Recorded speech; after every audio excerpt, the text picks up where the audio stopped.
Corona के खिलाफ जारी जंग में अच्छी खबर, जल्द 6 से 12 साल तक के बच्चों को भी मिलेगी कोवैक्सीन, डीजीसीआई ने मंजूरी दी।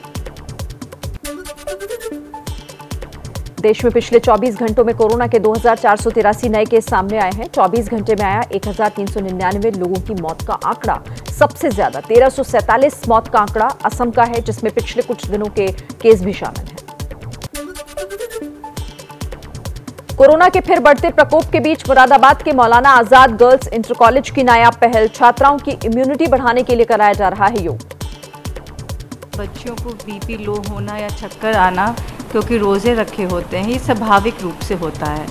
जब हम प्राणायाम करते हैं तो हमारी ऊर्जा हाई होती है और अपने आप को हम बैलेंस कर पाते हैं। अधिकारी हरीश कुमार काजला के निलंबन को तत्काल रद्द करने की मांग को लेकर अनिश्चितकालीन हड़ताल पर AIIMS nursing staff. Operation theatre में रोगियों की सेवा में बाधा डालने का आरोप लगा।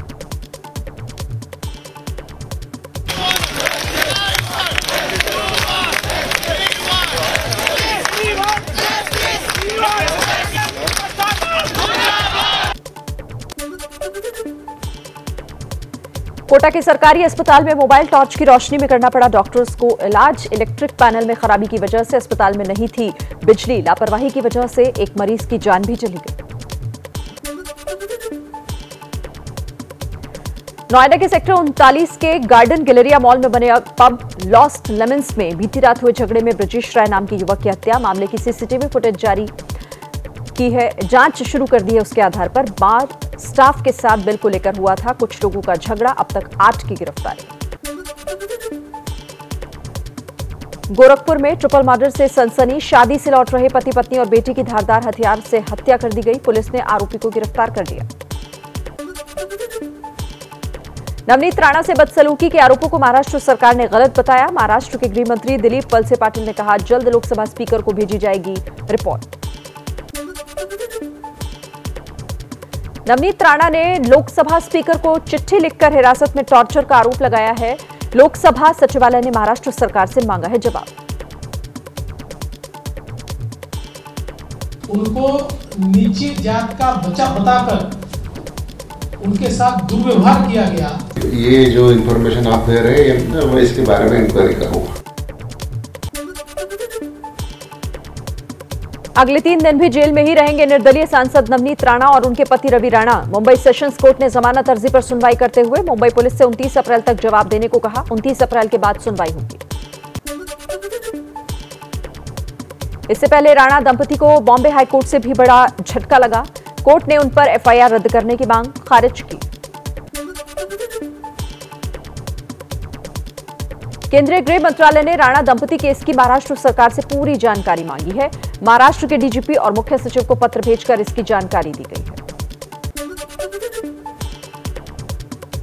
शिवसेना सांसद संजय राउत ने कहा है कि हनुमान चालीसा के नाम पर माहौल खराब नहीं किया जाना चाहिए। दूसरे के घर में घुसकर अगर आप माहौल खराब करोगे हनुमान चालीसा के नाम पर, तो आपके ऊपर गुनाह दाखिल।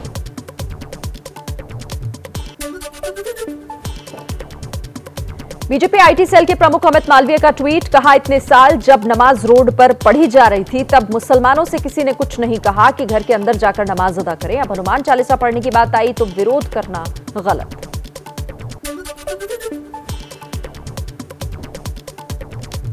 हनुमान चालीसा विवाद पर उद्धव ठाकरे ने तोड़ी चुप्पी, कहा हमें हिंदुत्व का पाठ न सिखाएं, दादागिरी करने वालों को तोड़ना आता है। दादागिरी करून याल तर दादागिरी कशी मोडायची ते सुद्धा आम्हाला शिवसेना प्रमुखांनी हिंदुत्वाच्या व्याख्येत समजून सांगितलेलं आहे।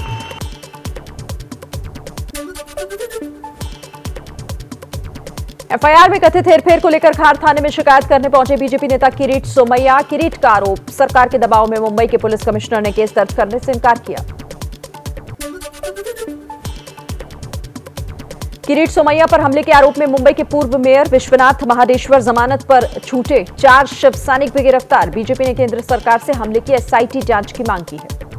मुख्यमंत्री कार्यालय पुलिस का माफिया करके उपयोग करके एक अलग प्रकार का माफिया टेररिज्म खड़ा किया है।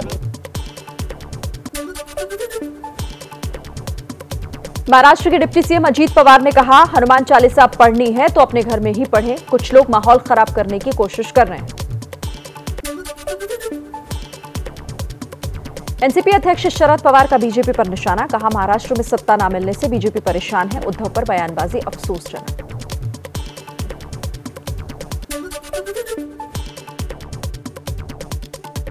मुंबई के बाद लाउडस्पीकर विवाद मध्य प्रदेश पहुंच गया है। इंदौर शहर में लाउडस्पीकर पर किया गया पाठ।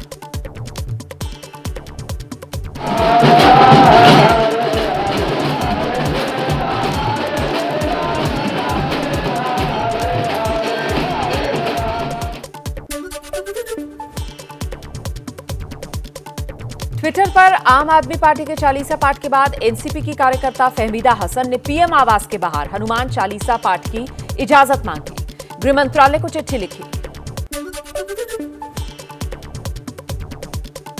राजस्थान के अलवर में अतिक्रमण को लेकर बवाल के बाद एसडीएम पर गिरी गाज, राजस्थान सरकार ने राजगढ़ के एसडीएम को सस्पेंड किया। ईओ बनवारी लाल मीणा और नगरपालिका अध्यक्ष सतीश दुहरिया भी निलंबित। सस्पेंड होने के बाद अलवर नगर पालिका के चेयरमैन सतीश दुहरिया ने कहा है, राजस्थान सरकार ने गलत किया, बोर्ड ने मंदिर तोड़ने की बात कभी नहीं कही, कर सकते हैं हाईकोर्ट का रुख। प्रस्ताव के अंदर, हमारी बोर्ड के अंदर कहीं भी मास्टर प्लान का जिक्र नहीं है, न कहीं मंदिर का जिक्र है कि इनको तोड़ दिए जाए। ये सरकार की सोची समझी चाल है।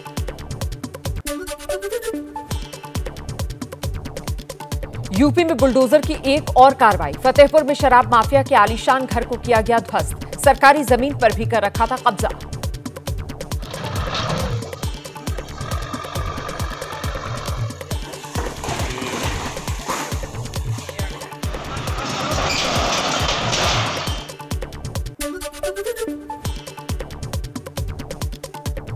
लालू के बड़े बेटे तेज प्रताप ने आरजेडी छोड़ने की धमकी दी, पार्टी कार्यकर्ता की पिटाई का आरोप लगाने के बाद ट्वीट कर कहा, जल्द पिता से मिलकर इस्तीफा दूंगा।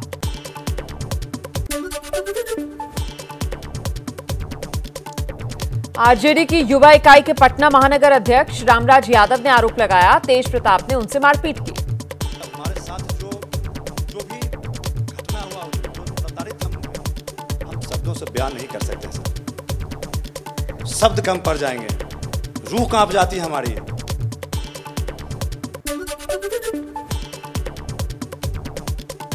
लखनऊ में सीएम योगी ने की बिजली विभाग के अधिकारियों के साथ बैठक, अनावश्यक बिजली कटौती न करने के निर्देश दिए, कहा बिजली कटौती की शिकायत नहीं आनी चाहिए।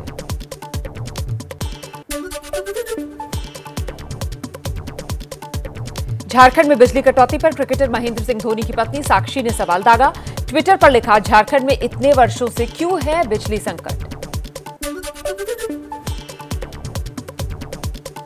कांग्रेस के चिंतन शिविर में चर्चा के लिए 6 कमेटी गठित, गुलाम नबी आजाद, आनंद शर्मा, मनीष तिवारी, शशि थरूर का नाम शामिल।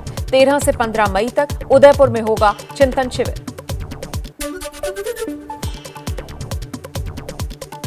कांग्रेस सांसद राहुल गांधी का पीएम मोदी पर सीधा हमला, कहा 75 साल में मोदी जी देश के पहले ऐसे प्रधानमंत्री हैं जिनके मास्टर स्ट्रोक से 45 करोड़ से ज्यादा लोग नौकरी पाने की उम्मीद ही छोड़ चुके हैं।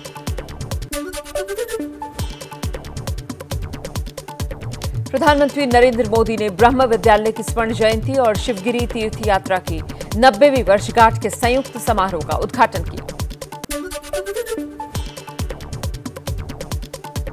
पंजाब के सीएम भगवंत मान और दिल्ली के मुख्यमंत्री अरविंद केजरीवाल ने 2 राज्यों के बीच नॉलेज शेयरिंग एग्रीमेंट पर साइन किए। भारत के इतिहास में एक बहुत यूनिक किस्म का इंसिडेंट है कि सरकारें आपस में एक दूसरे से सीखने के लिए एग्रीमेंट साइन कर रही हैं।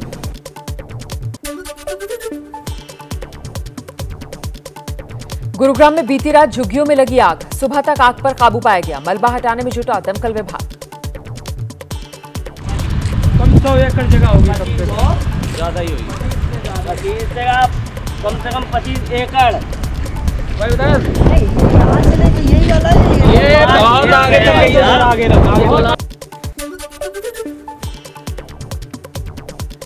उत्तर प्रदेश के मेरठ में आग से थाने में खड़े 60 के करीब वाहन जलकर खाक। बीती रात आई आंधी के चलते तारों के टकराने से चिंगारी निकलने से हादसा हुआ। फायर ब्रिगेड ने घंटों की मशक्कत के बाद आग पर काबू पाया।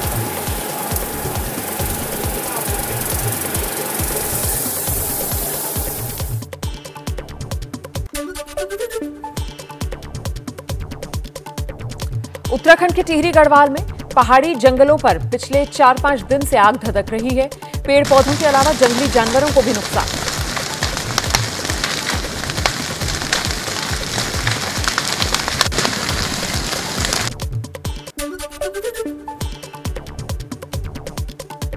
पिथौरागढ़ के धनोड़ा के जंगलों में भी कल रात से अचानक भड़की आग। प्रशासन के 2 घंटे की मशक्कत के बाद किसी तरीके से आग पर काबू पाया।